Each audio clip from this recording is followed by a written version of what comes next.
Karamihan sa atin, lumalapit tayo sa Diyos as one of God's children, bilang isang anak ng Diyos, which is good and biblical.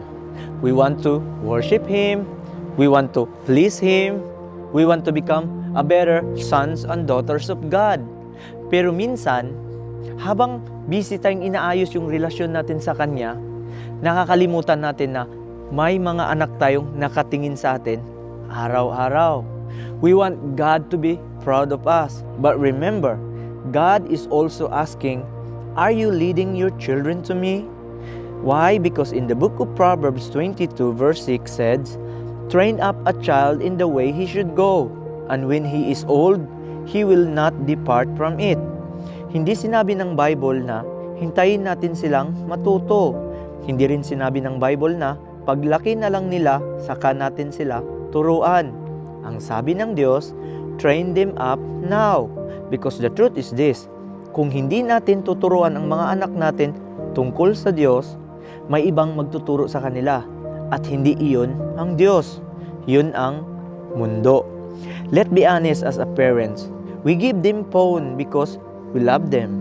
We allow games because we want them happy. We protect their bodies. Pero may tanong, who is protecting their soul?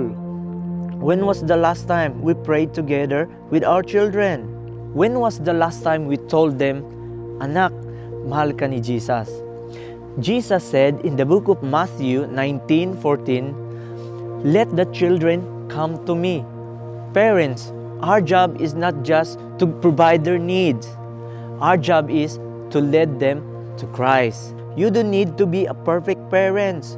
You just need to be a present parent, because one moment of obedience today can shape their eternity tomorrow. Even just one prayer, mga kapatid, one short verse of scripture, or one conversation about God, and keep reminding them, anak, mahal ka ni Jesus. Try to imagine, mga kapatid, balang araw, lalapit sila sa'yo. Sabihin nila, Papa, Mama, thank you for loving Jesus. Thank you for choosing Jesus as your personal Lord and Savior. Dahil sa'yo, nakilala ko siya.